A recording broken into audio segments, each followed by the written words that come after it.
Hello everyone, Radhe Radhe. कैसे हैं आप सभी?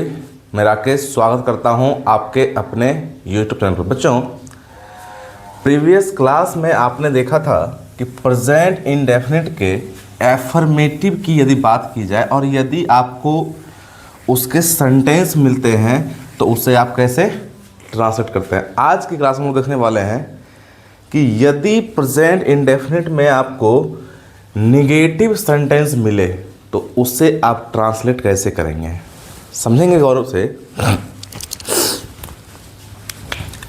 जैसे मान लिया जाए यदि निगेटिव की बात होती है तो हम लोग इसको लिखते हैं सब्जेक्ट, इसके अकॉर्डिंग डू और डज। निगेटिव के लिए not plus first form object और अदर वर्ड है, इसे हम लोग कहते हैं निगेटिव। ये आपका है निगेटिव। आपने यह भी सीखा था कि जब भी कोई सेंटेंस निगेटिव में हो, एफर्मेटिव में है और यदि वो प्रेजेंट इंडेफिनिट है तो वो ता है ती है। तुम खेलते हो, आप पढ़ते हैं, मैं जाता हूँ, हम लोग सीखते हैं।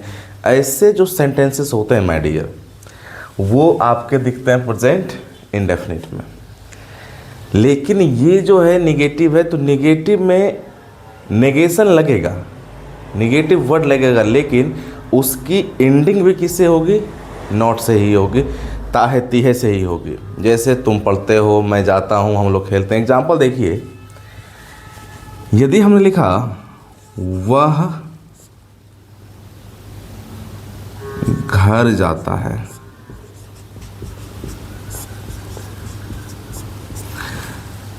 आप देख पा रहे हैं वह घर जाता है, आपने लिखा यहाँ ही, और लिखा आपने गोज टू हाउस। जैसे ही सब्जेक्ट है और ही क्या है? ही आपका है सिंगुलर सब्जेक्ट। आपने क्या लगाया? गोज। क्यों? क्योंकि यदि गो लगाते तो गो फर्स्ट फॉर्म होता है, बच्चे आपको बताया गया है, और जो गो है फर्स्ट फॉर्म, और फर्स्ट फॉर्म होता क्या है? तो ये होता है सर प्लूरल। इसमें जब आप एस ई एस लेते हैं तो बनता है गोज, और ये होता क्या है? सिंगुलर होता है। आपको ये ज्ञात है, आपको ये बताया गया है। तो ही यदि सब्जेक्ट आपका सिंगुलर है, आपने वर्ब क्या दिया है? सिंगुलर। लेकिन अब यदि हम इसके स्थान पे एक सेंटेंस लिखें, वह घर नहीं जाता है,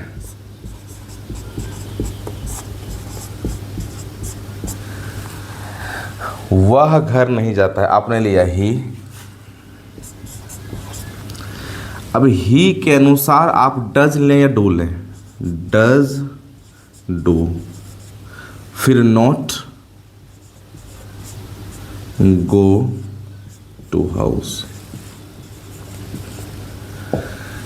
यहाँ हाउस और होम में भी फर्क है, और हाउस और होम में क्या फ़र्क है इसकी आपको एक स्पेसिफिक केवल इसी टॉपिक्स पे वीडियो मिलने वाली है बहुत ही जल्दी। He does not go to house. अब समझिए इसको, ही आपका है सब्जेक्ट। कैसा subject? S L means singular, ये है आपका सिंगुलर सब्जेक्ट।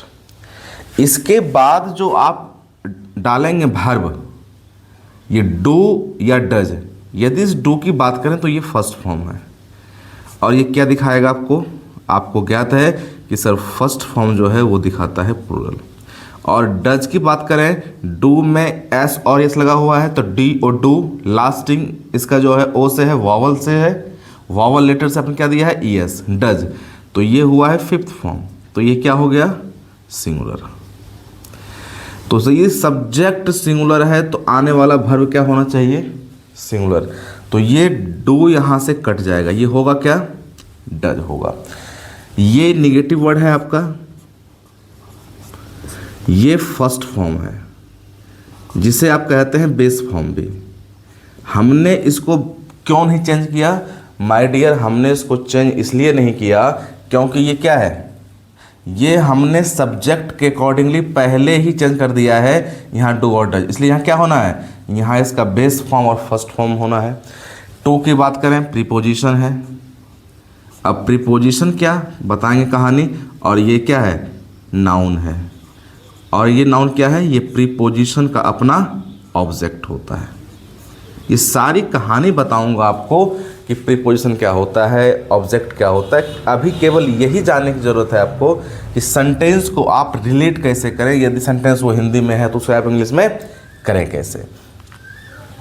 जैसे कि हमेशा रखें याद कि सबसे पहले हमें देखना है सब्जेक्ट क्या है, और यदि इसको और आप करें एनालाइज तो माय डियर ये सब्जेक्ट है, और डू और डज ये इसके लिए हेल्पिंग वर्ब है,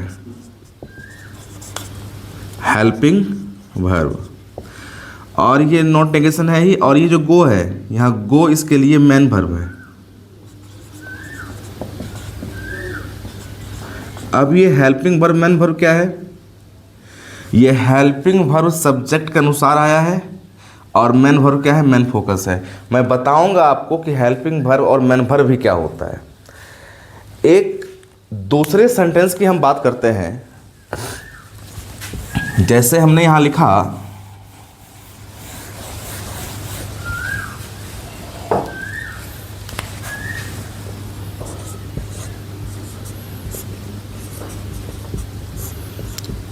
तुम वहां नहीं जाते हो, और यहां आपने लिखा तुम वहां नहीं जाते हो। समझिए, तुम वहां नहीं जाते हो, आपने बनाया इसको यू डू और डज नॉट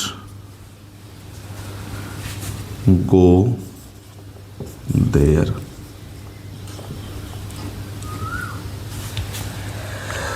यहां देखेंगे यदि आप सब्जेक्ट की बात करते हैं, सब्जेक्ट क्या है आपका, सब्जेक्ट आपका प्लूरल है। आने वाला वर्ब क्या होना चाहिए, प्लूरल। ये है फिफ्थ, ये है फर्स्ट, तो यहां सही क्या होगा, यहां सही आपका होगा यू डू नॉट। क्यों, क्योंकि यदि आपका सब्जेक्ट प्लूरल है तो आने वाला वर्ब क्या होगा, प्लूरल, और वो होता क्या है, फर्स्ट फॉर्म। बच्चे, subject, helping verb, negative word, negation जिसे कहते हैं, first form, base form, object और अदर वर्ड। यही एक सेंटेंस लिखा जाए,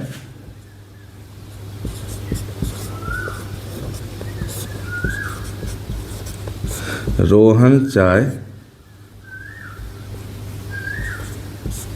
नहीं पीता है।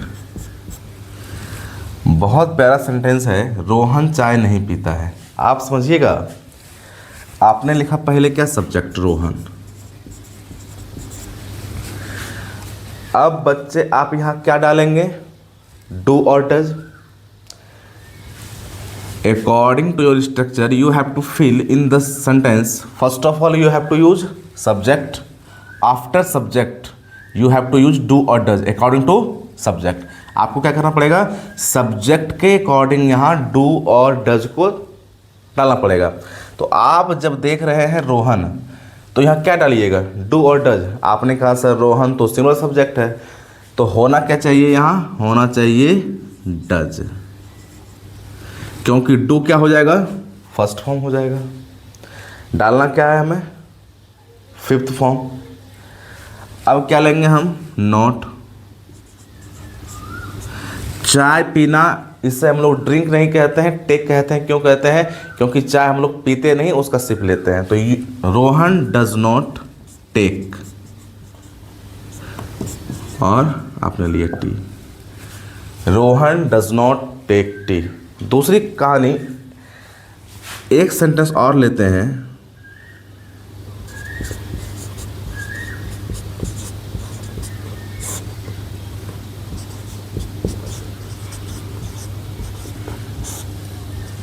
हम लोग क्रिकेट नहीं खेलते हैं।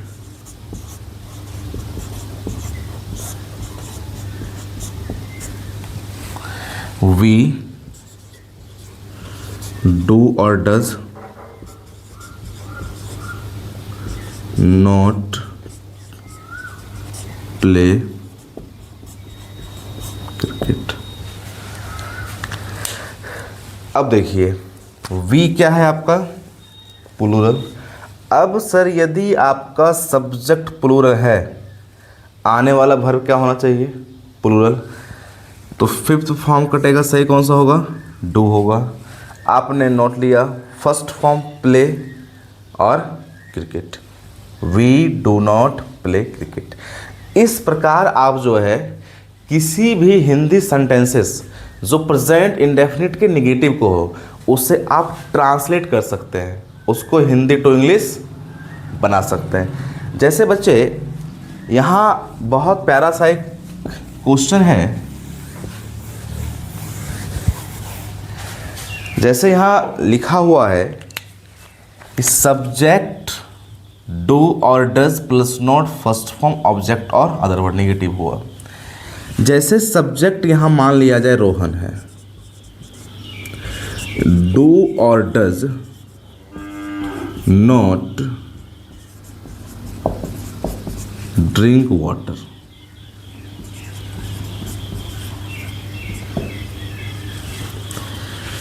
आप गौर से समझिएगा इसको, ये आपका सब्जेक्ट है। सब्जेक्ट क्या है आपका, सिंगुलर है। अब यहां डू और डज, ये डू जो है माय डियर ये आपका है फर्स्ट फॉर्म, और ये होता क्या है, प्लूरल। और जब आप इसमें एस और यस लेते हैं तो ये हुआ आपका डज। ये क्या है आपका, ये है फिफ्थ फॉर्म, और ये क्या है बच्चे, ये है आपका सिंगुलर। आपको ये समझाया गया है कि यदि वर्ब के अंत में वावल लेटर हो तो उसको फिफ्थ फॉर्म करने के लिए क्या करते हैं आप, ईएस करते हैं। तो आपने क्या किया, डी ओ ईएस किया, ये बना डज। तो ये तो समझ में बातें आ गई कि ये रोहन है और ये डज है, यहाँ डू नहीं होना है। निगेटिव के लिए नॉट का यूज़ हुआ है, और ये जो ड्रिंक है यहाँ हमने कोई बदलाव क्यों नहीं किया, क्वेश्चन यही है। तो माय डियर सब्जेक्ट जो है, सब्जेक्ट के अकॉर्डिंग आपने डू और डज को बदल दिया है। तो जब आपने एक बार यहाँ चेंजेस कर दिया इनके वर्ब में, तो फिर आने वाले रूट वर्ब में आपको चेंज करने की ज़रूरत नहीं है। जैसे इसको देखेंगे तो इस सेंटेंस में ये सब्जेक्ट है और ये हेल्पिंग वर्ब है, जिसे हिंदी में आप लोग सहायक क्रिया भी कहते हैं। ये नेगेटिव वर्ड है, और ये जो ड्रिंक है ये माय डियर मैन वर्ब है, मैन फोकस, क्योंकि देखिए, और ये इसका वाटर ऑब्जेक्ट है। कहने का ये अर्थ है कि यदि आप रोहन के अनुसार चेंज कर ही दिए अपने हेल्पिंग वर्ब को, तो फिर आने वाले मैन वर्ब में बदलाव नहीं करना है। मैन वर्ब हेल्पिंग वर्ब आपको एक सेपरेट क्लास में मैं समझाऊंगा कि ये होता क्या है।